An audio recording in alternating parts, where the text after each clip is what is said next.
Fantasy Football Show. Hello everybody, welcome to The Final Plan, the show each and every Friday where James and I run down our thoughts before the game week deadline. My name's Suj. And my name is James. This show should be renamed to No Plan.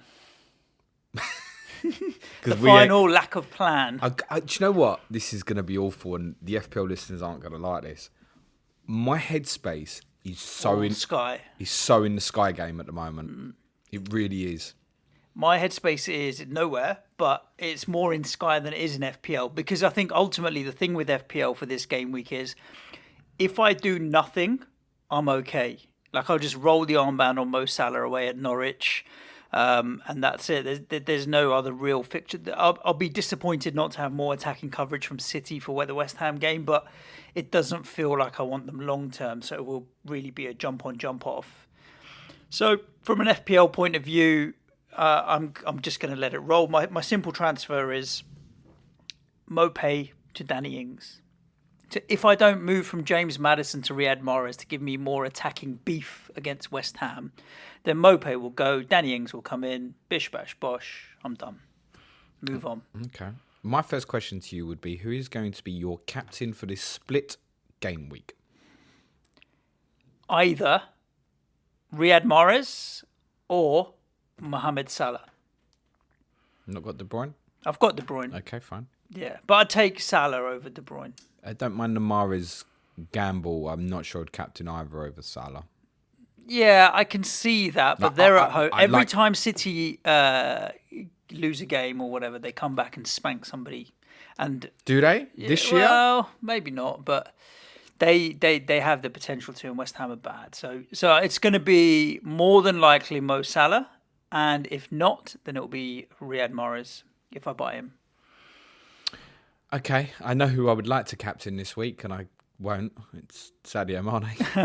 Well, the talk before was that he should be back for this game, but it's so far away that it's not worth the risk. We just haven't got the information. It's not worth the risk because you know what will happen if you armband him. It'll be a 1-pointer off the bench. So yeah, I wouldn't captain Sadio Mane. So do I bring in Salah? Which, because I have 0 in the bank, would now be a -4 to do it. Yeah. Yep.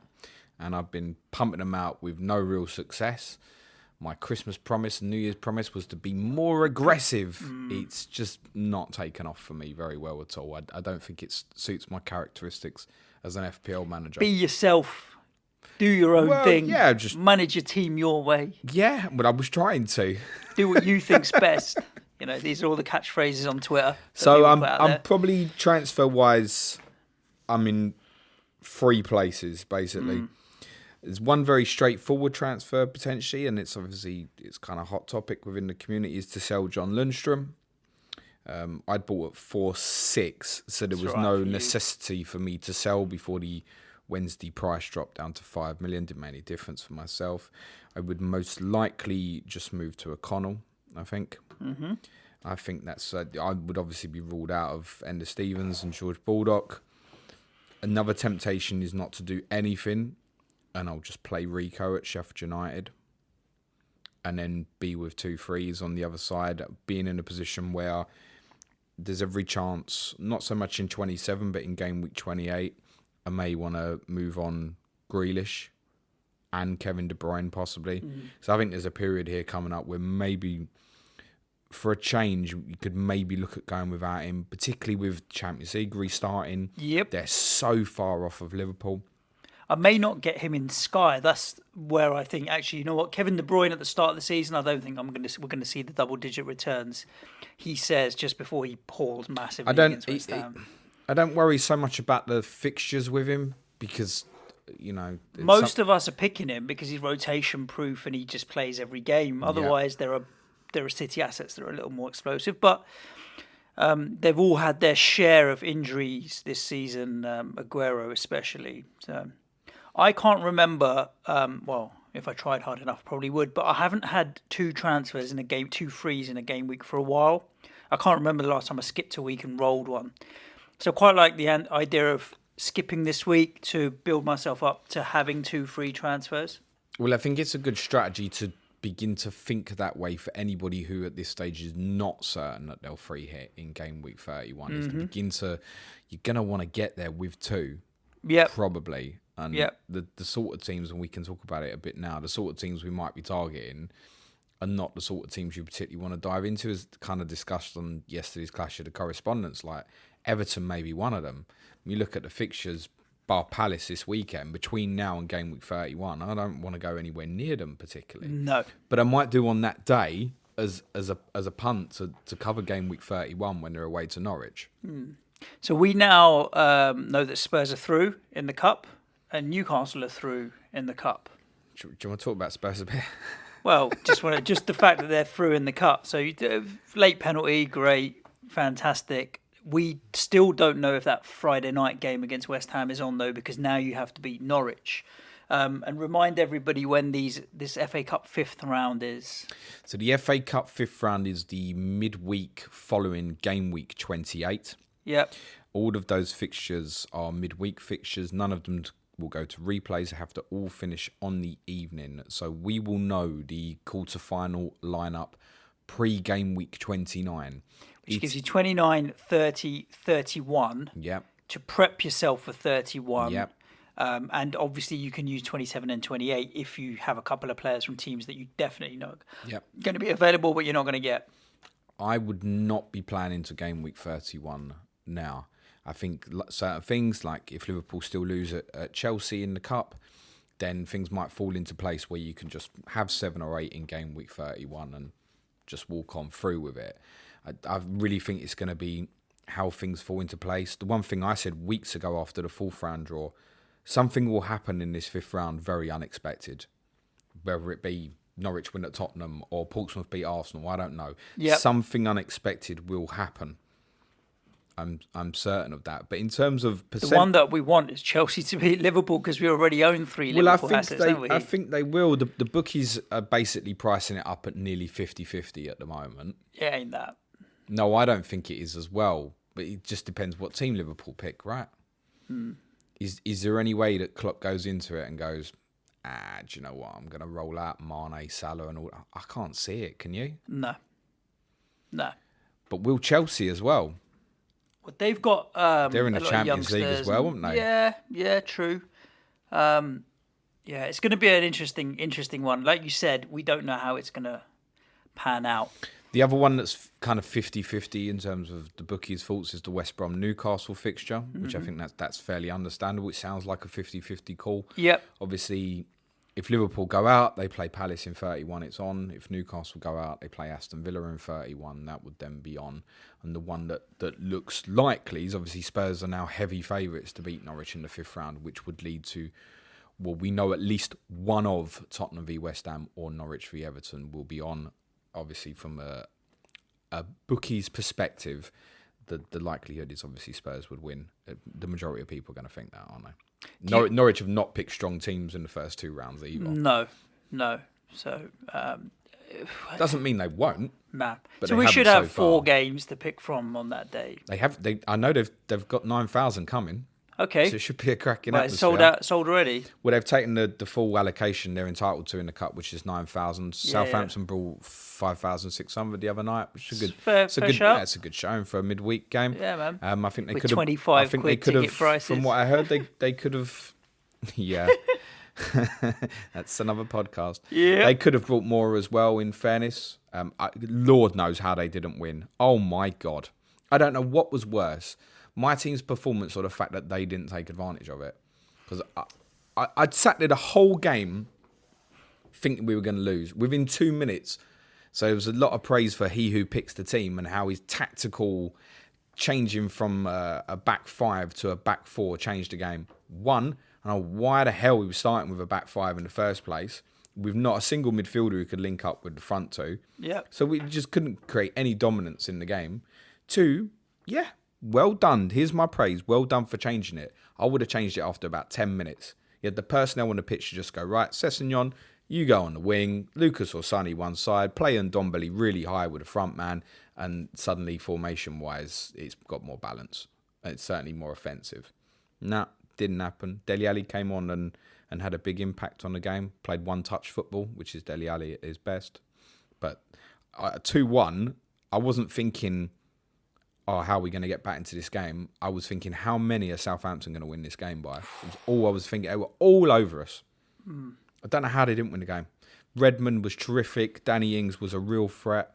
And I can understand why there's plenty of people looking at Southampton assets with a very good set of fixtures coming up now. Yeah. That's why Mopay to Ings is I'm probably going to make that move and just get it done. I'd be very reluctant to add to Danny Ings. I think, I've got McCarthy, but I mean an offensive. Yeah, a few JWP people. or Redmond I've not or watched whoever. any of the highlights back on the TV, but certainly for me in the ground, I thought Nathan Redmond was outstanding. But all right, he would have picked up an FPL assist for the shot that was parried by Loris, which Shane Long scored. But he just never converts into returns. No. He's a terrific player. I think if you've got Danny Ings, that's fine. The other one people were considering is James Ward-Prowse, who, touchwood, I think we already know the injury he picked up is nowhere near as bad as I think a lot of people had feared in the stadium at the time. It's just a very deep cut. But a deep cut around the knee area might keep him out for a little while. And you don't know. So if you were considering James Ward-Prowse, I wouldn't think, it's a cut. He'll definitely play against Burnley. He might In the not. same way as you've got Aston Villa's basically Grealish or nothing with McGinn out. It's just the same with Southampton. Ings or nothing, really. And obviously, he started the game right back as well as cover there. I don't know if that's kind of leading towards with Cedric now gone to Arsenal, if Cole Walker-Peters is likely to go straight into that team. I think I'd prefer the reliability at the same price of Jack Stevens. I thought was excellent for Southampton. He was very unlucky with the first goal that deflected off him. Yeah, Southampton are one, but I think if you've already got Ings, it's enough, man, from an attacking perspective. Yeah, agreed. So as we've mentioned, both of us are still a little on the fence. You can find us both on Twitter if you don't already follow us on Twitter or not on Twitter at Planet FPL Pod at Suj and Sharp. Maybe we'll tweet our teams once we've decided what we're doing. Always do. I don't. I just think people aren't interested in really what I'm doing, but maybe I should. Maybe I will. Maybe I'll let you know that I bought Riyad Mahrez and captained him. People just like pictures. Okay. I'll draw my team. Yeah. That's what I'm going to do this week with a felt tip pen. Or I'll get one of my kids to do it. I'm going to take a screenshot of it, put my phone down and say, draw that, you little git. I am either -4, Mane to Salah and probably Lundstram to someone else. Probably cheaper. I might go down sort of Charlie Taylor way. Yeah. And then just suffer Rico at Sheffield United. I know it sounds... Or nothing. It sounds ridiculous. Yeah. Or just sort of Lundstram to O'Connell. Or nothing. I think that's headspace where I'm at, unless there's something... team news Friday-wise that comes out at the time of recording. The only one that we're really aware of is Brighton, but no new injury news based on the squad that played against yourself. Shane Duffy training, but wouldn't start anyway. So we're all a little bit in the dark at this moment. And what sort of news are we going to get? A guessing game from Guardiola. We're not going to get anything, are we? What's Chris Wilder going to say? Oh, yeah, John Lundstram played... Everybody said John Lundstram played brilliant when he came on against Palace. Yeah. But does Son the Berge was a fair few quid that they spent on him, so they're going to drop him straight away, are they? Imagine that. It looked like he played well. I think that as well. Why dive him in just to take him straight back out? That doesn't make sense. Doesn't make sense. There's a few people who think he might take over Oliver Norwood's position. I think he's going there to play Lundstram's position. Everything I mentioned this on one of the pods I've read earlier in the week or late last week. That all the clips I'd seen of him pre-Sheffield United for Bruges were more inside right. The exact areas you expect John Lundstram in. So I think it's over. But I do think for those who bought at really cheap, the 4s, 4.1, 4.2. Hold. Yeah, I really do, yeah. For now, until a wild card comes out, I'm not touching Lundstram. Because as well, all right, you leave him as third sub and they pick up a couple of injuries and suddenly he's back in that team again. And then you've got a great asset again. It's still at unbelievable value, still ahead of what you paid. What are you replacing with? You're almost doing yourself out your squad a little bit in terms of what you're banking. If you bought at 4 and you're selling now, you're getting, 4.5? Not worth it. I don't know, what's the 0.5 doing for you when it might come back around? I can understand why when people are trying to cover blanks, etc., why you would maybe move off. But I think the advice would be if you're on really low, I'd probably sit, get some more information first. How is our differential team doing? It's doing well in terms of it's been picking up points nice and tidy. Where do we stand on our 20% threshold with players? Anybody we have to sell? We are, at time of recording, okay. Roberto Firmino is owned by 18.7%. It's popular at the moment as a Vardy replacement. Yeah, I don't particularly see that going beyond the 20%. I think if he does, I really think as much as it'd be unpopular, we would just go Lacazette. Yeah, Arteta's looking to play a front three of Martinelli, Lacazette, Aubameyang. Do you want a brilliant Lacazette Don't mind stat? that. Yes, I would like to. No away goal for a year. Okay. Mesut Ozil, no away assist for 2 years now. Interesting. I wonder how many away games he's played. I think there was a lot of people commenting on Arsenal at Burnley at the weekend saying, like, you've got two players who are just not returning away from home. Is that one too many? I think Martinelli impressed again, what people were saying from the weekend. Yeah, he's a good player. They've got back-to-back home games. Newcastle and Everton are the sort of games that you would expect Arsenal to pick 6 points from. Yeah, sure. Absolutely. So I think. So what are we going to do then with this? Well, the problem is we've got 2 free transfers as well. So I mean, if Firmino doesn't go over the threshold between now and deadline, he's in and he's captain away to Norwich, isn't he? With his away record as well. His away record's fantastic. Absolutely. I think that would be in spite of having Mahrez and Son, I think. Or do you feel like this is a good week to gamble Riyad Mahrez with Sterling's injury? Go Riyad Mahrez, I think. Go Riyad Mahrez. I'm all over Firmino at Norwich. Yeah, I do. Look, it's real toss of a coin, this one. I don't think there's much in it. I think Riyad Mahrez versus Aaron Cresswell is a joke. Any love for Son at Villa? No, not with those 2 other options. Lots looking at Son. I think that De Bruyne Son move is going to be quite popular in the coming weeks. It might be a move that I make, in spite of how I've said I'm just not impressed with how he's playing at the moment. I'm not sure it's his fault. It goes back to what I said about he's not getting support on that flank, so he's getting doubled up on very easily. But he's returning, right? Another goal the other night. Might have been the late penalty. Yeah, it's another return. I would go Mahrez, but I'm not averse to Firmino. Well, we have to use one here with this team. So do we have any injuries? I'll just clarify for listeners, we can only buy it under 10%, have to sell if they hit 20%. We are currently, this is how we line up this weekend.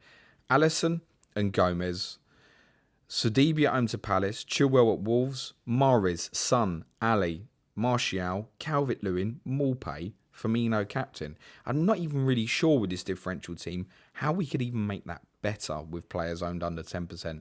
The only thing that would stand out, and this opens up another transfer maybe, is might be time to ditch Chilwell, but their fixtures look better after 27. Yeah, they do. Come down to a Sheffield United, and then it opens up the possibility to go into Doherty before they play at home to Norwich.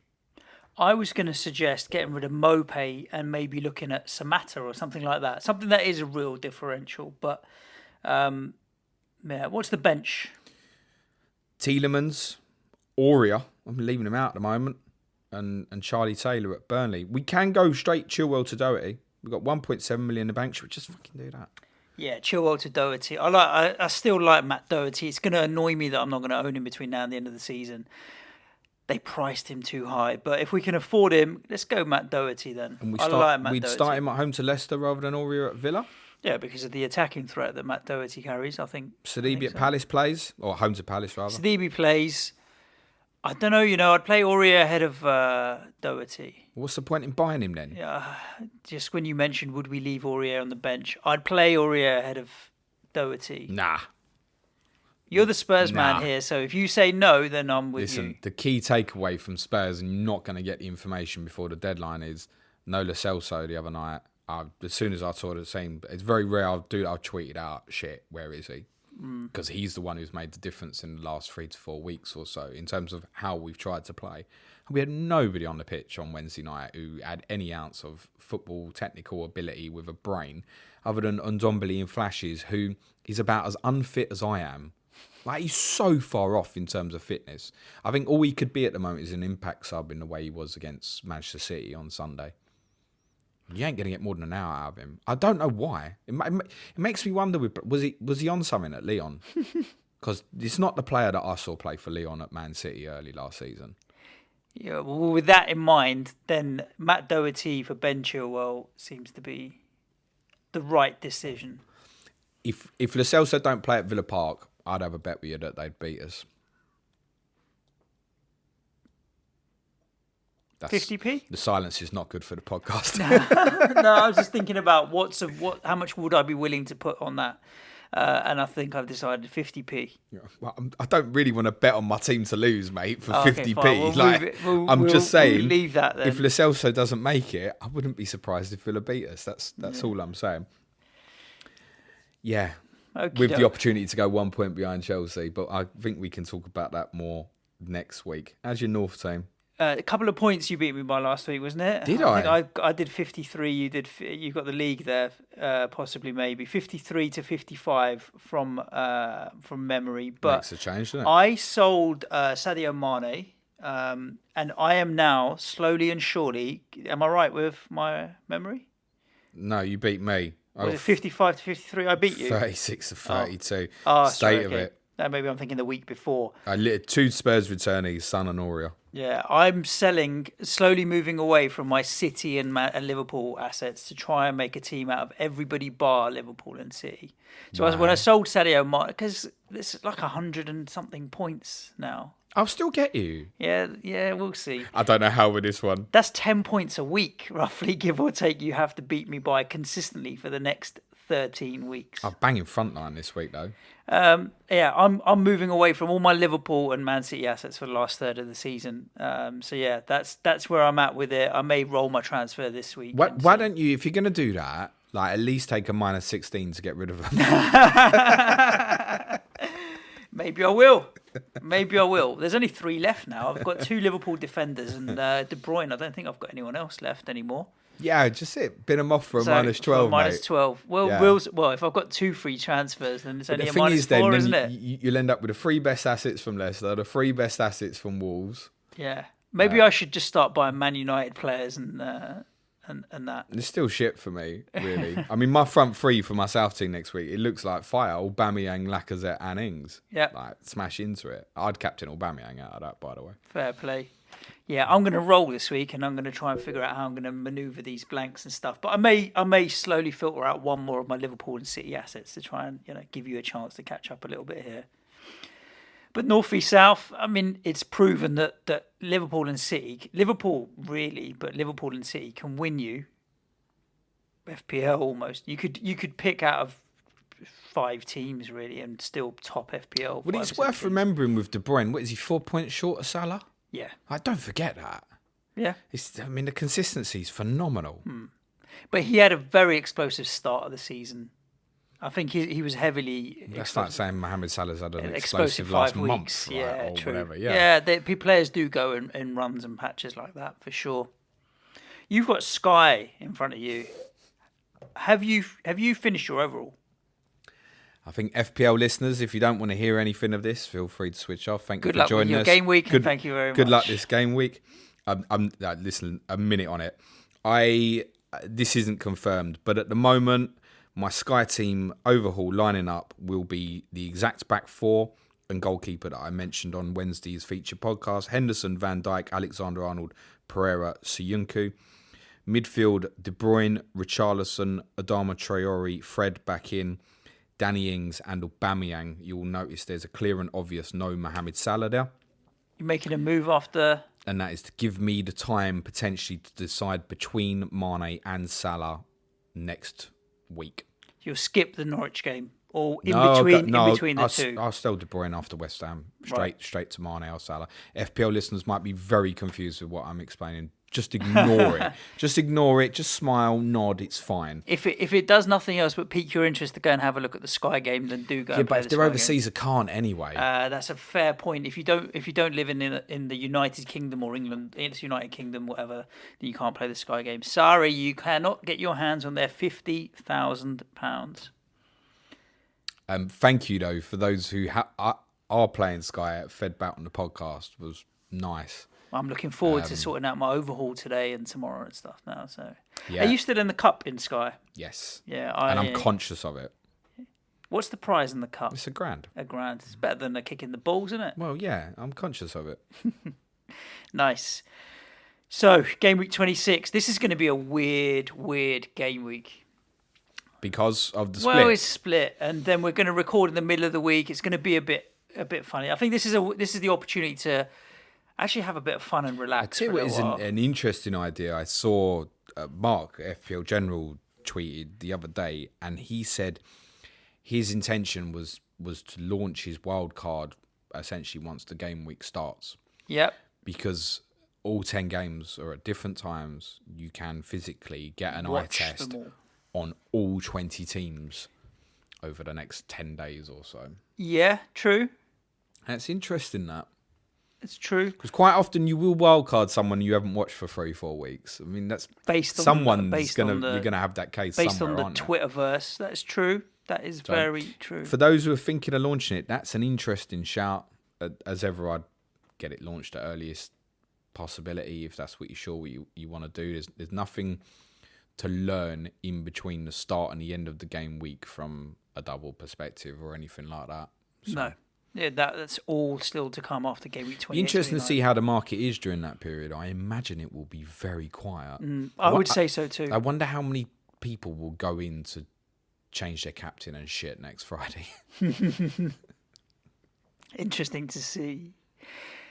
Another FPL week of content done from Planet FPL. We're back at you next week with a full host of all the usual content that we do.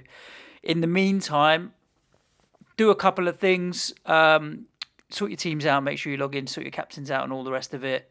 Do check out Planet FPL Live 3 in Manchester on the 22nd of February. You weren't sure about that? I didn't know if it was sold out, James, but there's still I don't know. I haven't looked for a few days. I haven't looked for a couple of days, I'll be honest with you. But there's still a few tickets left, I'm sure. Otherwise, I would have had an alert. If you see a massive plug on Twitter in the next few hours, then we haven't sold as many as we thought. Yeah, 2 weeks to go until that now, really.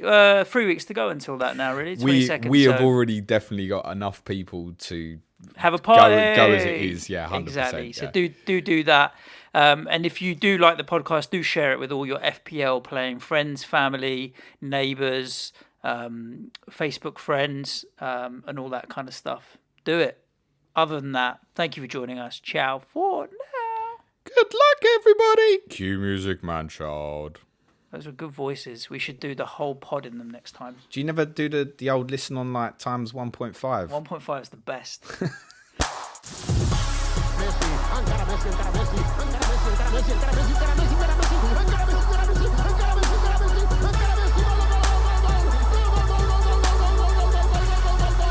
The Fantasy Football Show.